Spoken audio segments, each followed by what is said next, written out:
വേമ്പനാട് കായലിൽ നിന്നുള്ള അശാസ്ത്രീയമായ മണൽ ഖനനം തീരദേശവാസികളുടെയും മത്സ്യത്തൊഴിലാളികളുടെയും ജീവിതം ദുസ്സഹമാക്കുന്നുവെന്ന ഗുരുതരമായ വിഷയം നിയമസഭയിൽ ഉന്നയിച്ച് പി പ്രസാദ് എം.എൽ.എ.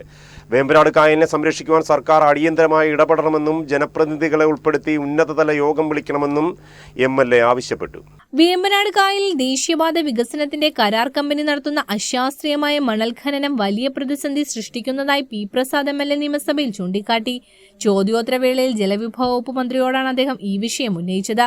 കായലിലെ മണൽ ഖനനത്തിൽ ശാസ്ത്രീയമായ യാതൊരു നടപടികളും പാലിക്കപ്പെടുന്നില്ലെന്ന് അദ്ദേഹം കുറ്റപ്പെടുത്തി. സർ, കേരളത്തിലെ ഏറ്റവും വലിയ കായലും ഇന്ത്യയിലെ ഏറ്റവും നീളം കൂടിയ തടാകവുമായ വേമ്പനാട് കായലിൽ മണൽ ഖനനം വലിയ പ്രതിസന്ധി ഉണ്ടാക്കിയിരിക്കുകയാണ്. റംസാർ ഉടമ്പടി അനുസരിച്ച് അന്താരാഷ്ട്ര പ്രാധാന്യമുള്ള നമ്മുടെ കായലിന് ഫിഷറീസ് സർവകലാശാലയുടെ പഠനം തന്നെ പറയുന്നത് 85% അതിൻ്റെ സംഭരണശേഷി കുറഞ്ഞു എന്നാണ്.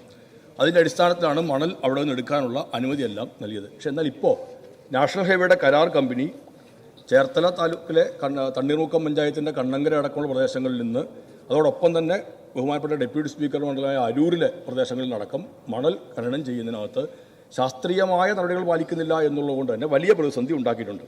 ജലവിഭവ വകുപ്പ് ചെളി മാറ്റാൻ പലതവണ നിർദ്ദേശം കൊടുത്തിട്ടും മാറ്റുന്നില്ല എന്നാണ് ബന്ധപ്പെട്ട ഉദ്യോഗസ്ഥർ DDC യോഗത്തിനകത്ത് പറഞ്ഞത്. കായലിൽ നിന്ന് നീക്കം ചെയ്യുന്ന മണലിലെ മാലിന്യങ്ങൾ കരാർ കമ്പനി കായലിലേക്ക് തന്നെ ഒഴുക്കിവിട്ടിരിക്കുന്നത് കായൽ തീരത്ത് വലിയ തോതിൽ മാലിന്യങ്ങൾ അടിയുന്നു. മത്സ്യബന്ധനം പ്രതിസന്ധിയിലായി. മത്സ്യത്തൊഴിലാളികളും കക്കാവാര തൊഴിലാളികളും അങ്ങേയറ്റം പ്രതിസന്ധിയിലായിരിക്കുന്നു.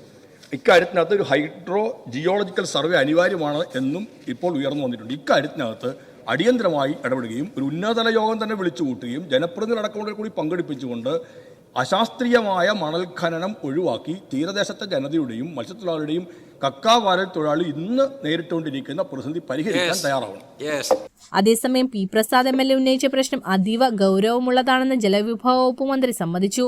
സർ, ഇത് 2025 സർക്കാർ ഉത്തരവ് പ്രകാരം സംസ്ഥാനത്തെ ദേശീയപാത വികസനത്തിനായി തിരഞ്ഞെടുത്ത 11 ജലാശയങ്ങളിൽ വേമ്പനാട് കായൽ ഉൾപ്പെടെയുള്ള ജലാശയങ്ങളിൽ ഡ്രഡ്ജിംഗ് നടത്താനും ഡ്രഡ്ജ് ചെയ്ത വസ്തുക്കൾ ദേശീയപാത അതോറിറ്റിയുടെ national highway authority of India NHAയുടെ പ്രവർത്തികൾക്ക് ഉപയോഗിക്കാനുള്ള അനുവാദം സർക്കാർ കൊടുത്തിട്ടുണ്ട്.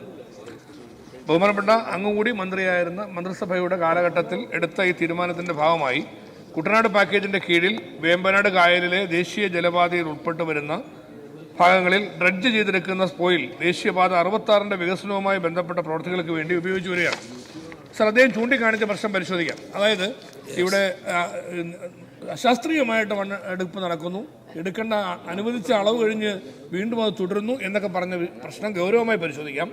ഇത് സംബന്ധിച്ച് ഉന്നതതല യോഗം വിളിക്കാൻ ഗവൺമെന്റ് തയ്യാറാണ്. ഈ പ്രശ്നങ്ങൾ വിശദമായ മറുപടിയുണ്ട്.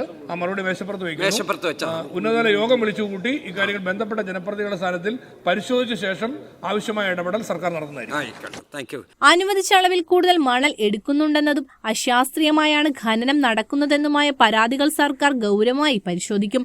ഇത് സംബന്ധിച്ച് ആവശ്യമായ ഇടപെടലുകൾ നടത്തുന്നതിനായി ബന്ധപ്പെട്ട ജനപ്രതിനിധികളെ കൂട്ടി ഉടൻ തന്നെ ഒരു ഉന്നതതല യോഗം വിളിച്ചു കൂട്ടുമെന്ന് മന്ത്രി നിയമസഭയിൽ ഉറപ്പു നൽകി.